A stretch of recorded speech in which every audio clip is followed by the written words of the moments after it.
Why don't you get your lazy ass up and do something instead of sitting on the couch all day? Like what, dude? I'm out of ideas for these fucking videos. Well, you have 2 requests to make another video on your favorites. Well, I ain't got no more favorites. How about your But, least favorites? yeah, I guess we could do that shit. Alright, fuck it. Hey, let's do a Bloodborne least favorite boss ranking video. Here we go.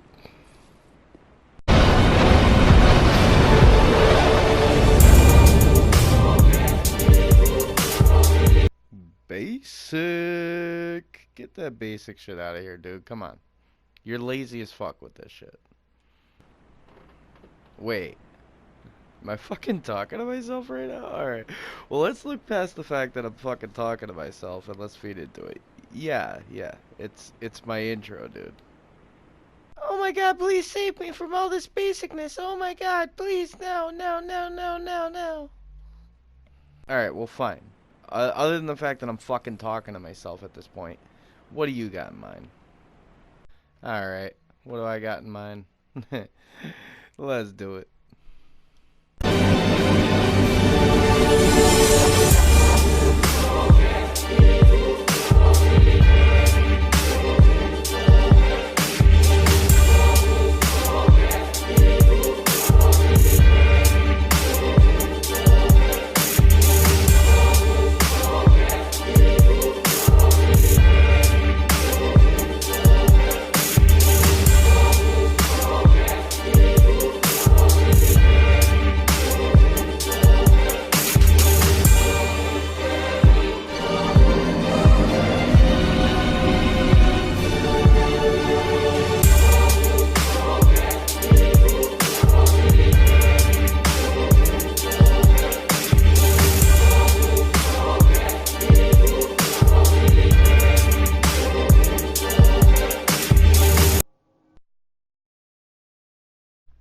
The first Visser. Well, to clarify on my last ranking video, I called this guy Willem. It's the wrong guy. It's Lawrence. So, first Visser Lawrence. Number 5 on the least favorite bosses. So, like I said, we gotta find a redeeming factor in every boss rather than just talk some shit. Well, the only redeeming factor is that it is the first level of the DLC, and you are introduced to some serious chaos. It's Beast versus Hunter, Hunter versus you versus Beast. It's a serious fucking introduction to some DLC, I'm telling you. It's just awesome. Now here's my theory on the lore. What if that is actually the cleric beast we encounter walking down the streets of Yharnam? Now, we hear the same scream climbing up ladders, and they basically have the same moveset almost. So that's the only redeeming factors I'm getting from this boss. Now, as with some combat footage, we're going to talk about the things I don't like. Cursed fiends, their children too.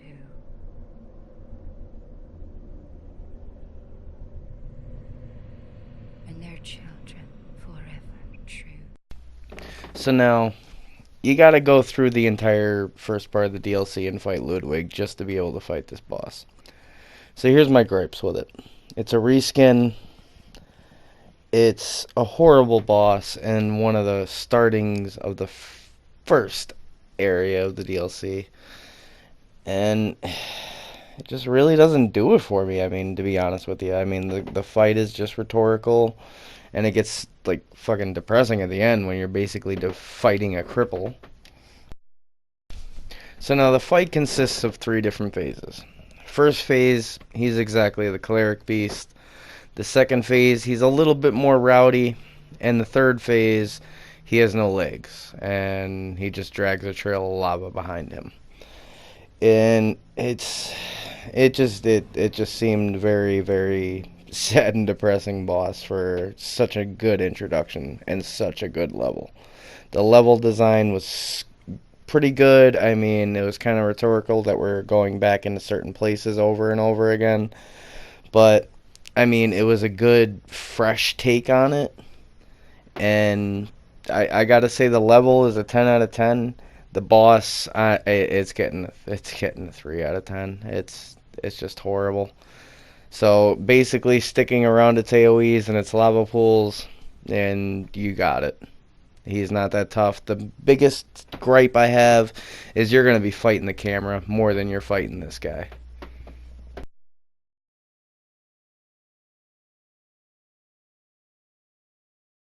The One Reborn. Man, what I don't want to hate about this boss. Dude, this, yeah.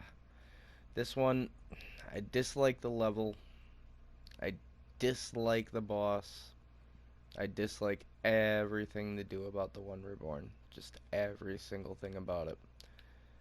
Here's why. So now, we're basically treated to the prison.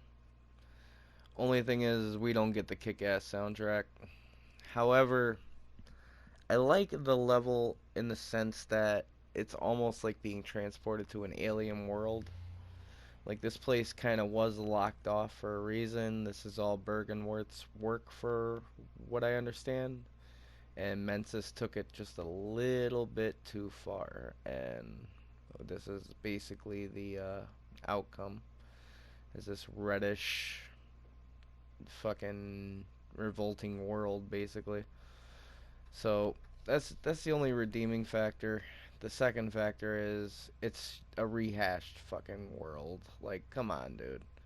You had to rehash that. It's so rehashed that you can still fight Dark Beast for all here. So there's actually two bosses here. There's nothing redeeming about it. It's just a bunch of rehashed enemies that you have to kill a bell-ringing woman to be able to kill them. And then now the pigs are replaced with Nightmare in the Boxes. It seems so lazy. Just so lazy. So he has one redeeming factor, is the introduction to what you're dealing with right now.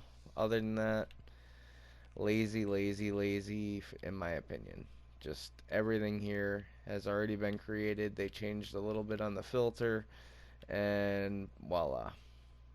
And in all honesty, I enjoyed the soundtrack of the Prison Village, actually. So now, being introduced to Tower Knight... I'm sorry, the One Reborn. Yeah, it's a rehashed Tower Knight fight from Demon Souls. I mean, it's got its visual appealing effects, I guess. But other than that, I mean... I can. It just looks like an enemy you'd find in the world itself. I mean, it doesn't look like anything spectacular. It's not really threatening looking.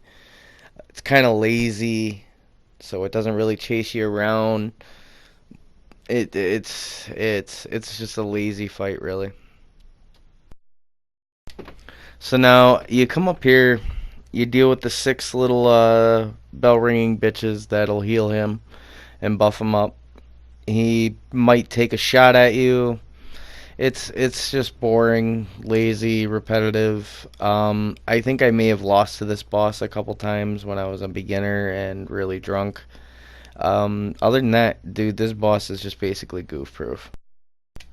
So now, if you actually went to the DLC, you can make a very short work of this guy. As you can see in the video, is just holding L2 on him. His health just goes down, even in New Game Plus, and I'm sure above. So this can be a short work on higher end builds, and short work on even if you don't have it. So One Reborn, I'm sorry, you just couldn't do it for me.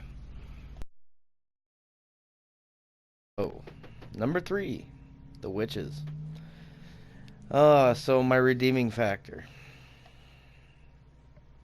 Well, imagine being in this world and taking yourself a rest against a tree or something, and all of a sudden you just have this little old lady scalping the skin off the top of your head with a spoon, knife, whatever the hell it is they use. And apparently they got enough of them. So it seems to be that off guard, you're not gonna like the way you die whatsoever. And in this world, that's saying something. Plus the area. I mean, as cliche as the area is with the laughing and demons spawning in, it's it's creepy. It's creepy. It's creepy. It never gets old. I don't care. Never gets old. But man, is it such a disappointment. Like, look at this arena. Like, they've obviously caught quite a few people. And it's kind of like the old story of, like, Hansel and Gretel, except this time there's no house made of candy, and there's no happy ending. So now, we didn't do it the easy way, which is with zero insight. We went ourselves in, had a good old time. So now, what you think is actually an easy boss can actually be overwhelming with all the demons. So I suggest with new players coming in here with zero insight and not letting these things come in. But the most annoying thing I think is with this boss is that she does teleport around invincible. And then you gotta find her, so she has like an obscuring ring kind of effect going on with her. But then you just go ahead and fuck around and actually kill her, and boom, a second one spawns in. And it's literally just the same moveset, the same boss. You actually encounter these things as regular enemies. It's important game-wise to come here because you do get the tool to bring out the blood gems and make a build going on. But lore-wise, this thing sucks. You have to really have an imagination for this thing to even be remotely good. Yeah, good being a very fucking stretch. But yeah, I mean, other than imagination with this thing, the arena is awesome. The gameplay sucks. The boss just sucks. So she gets a good arena though, a good arena, a good lead up, good imagination with the lore, but with gameplay, you get a 1 out of 10.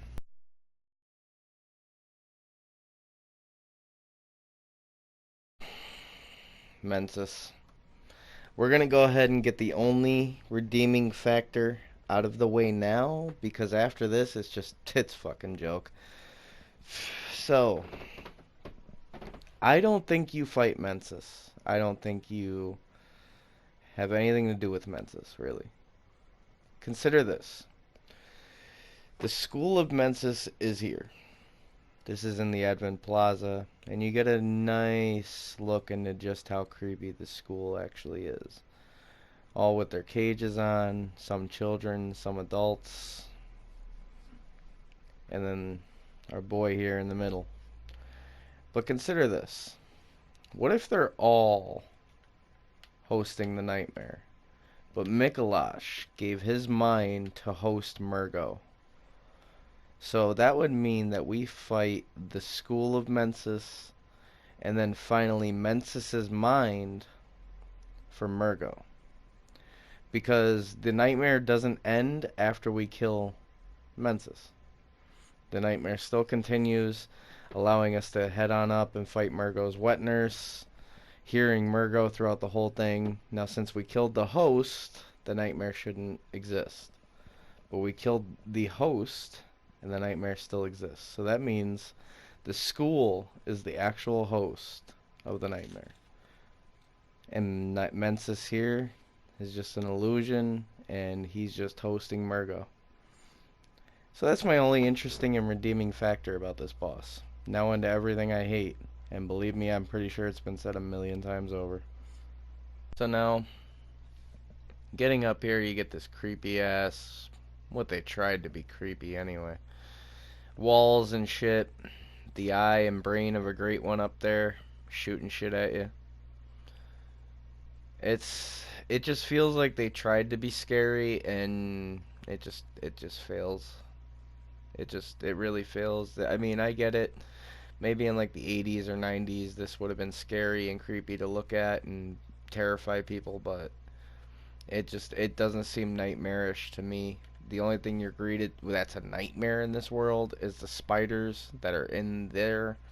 The hunter's not even that big of a deal. The bell ringing woman is literally right there to stop invasions. It's a horrible It's a horrible level. Horrible level. I don't like the level and I don't like the boss on this one. So I don't find any redeeming factors on the level. I could just show you. In here you'll find what shatters my idea of the lore. And that is these mindless little fuckers walking around here. They don't even try to hit you. Not really, they don't. So, here's what shatters my idea of the lore, I guess, is that these are all the School of Mensis' children and shit. And, yeah, they're just walking around with cages on their head and shit. So, that kind of shatters my idea, sadly. Unless, I just keep my idea and say fuck it. But this is the enemies you fight in the level. Another joke. Speaking of jokes, here's the biggest one of all. Ah, cause. Or some say cosm. Do you hear our prayers?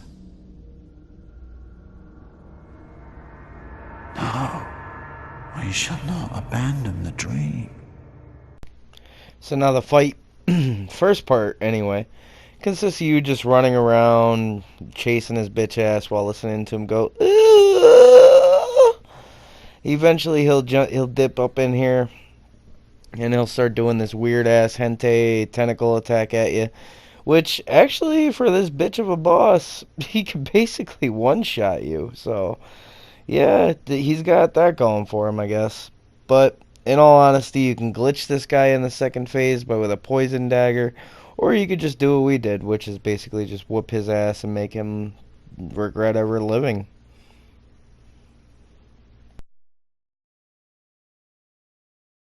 So now during phase 2, you could sit up here hitting them with poison things, and they'll just actually keep coming back for more. And you can just go ahead and kill them. Meaning this boss is literally just a joke. I mean, granted, if you get him in the back room there and he hits you with a call from beyond, it's kind of almost game over. But if you ever do get him to actually relieve the area, just feel free to run back until you hear him talking again. Run on back here and you can start hitting him with poison daggers all over again. Meaning, this boss, sad. The idea was cool though.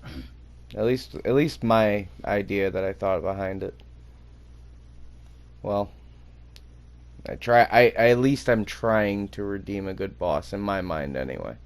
Because other than that, I mean, like, this guy sucks. He's just more of an annoyance anyway.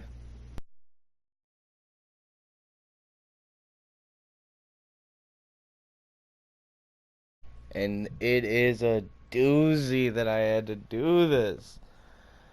Bergenworth. The place of legends, nightmares. Oh, it's here. The School of Bergenworth. Now, when I said we gotta find a redeeming factor in each boss, this one was no problem at all. The School of Bergenworth. Sadly, the only boss you'll find here is one of the scholars that's left behind. One of them. There was two. What happened to the other one? Well,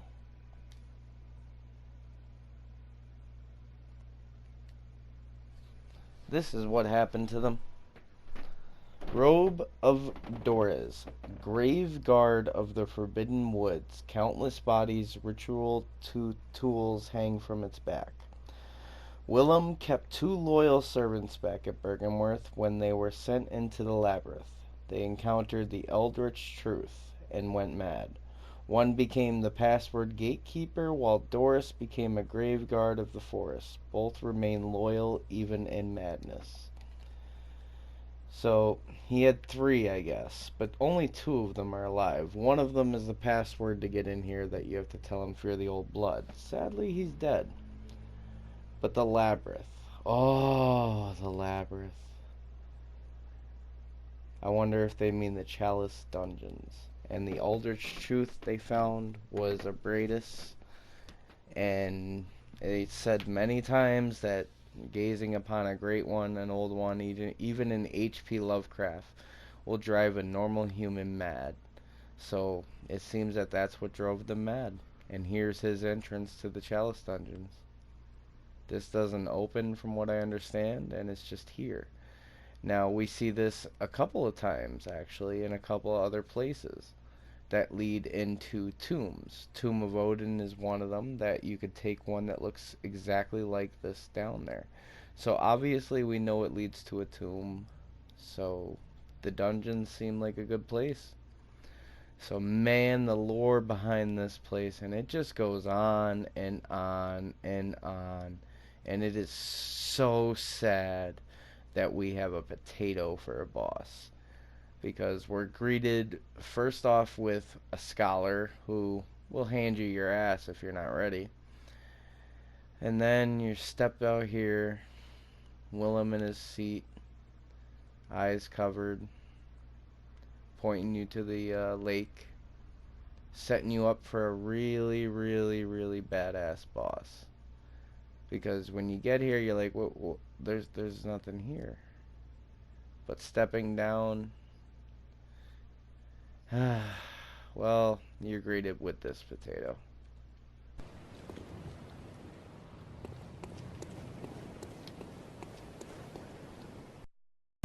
So now, you take the plunge, ready for a boss that's might fuck you up, and boom.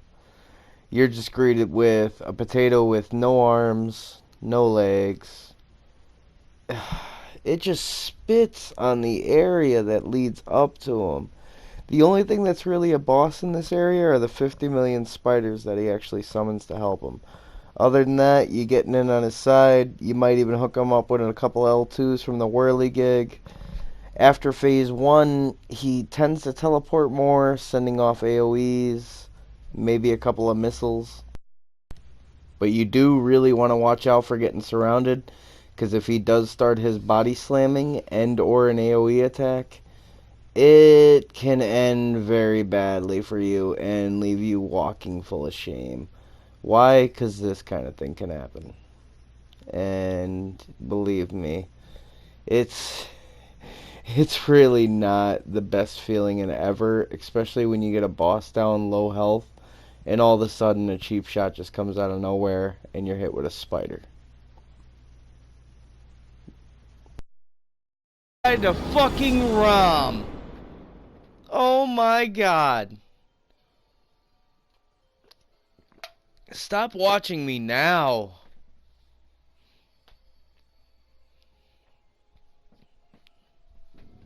Wow. That really fucking happened. But through persistence, a easy boss is an easy boss. And hopefully you don't make a stupid mistake like me, and after ROM, you're treated with one really good cutscene, and very lore specific, that led up to one of my top 5 favorite bosses, actually. So, hopefully you guys enjoyed the ranking on this boss, and I sure enjoyed making these videos. Let me know if you'd like me to do any other games.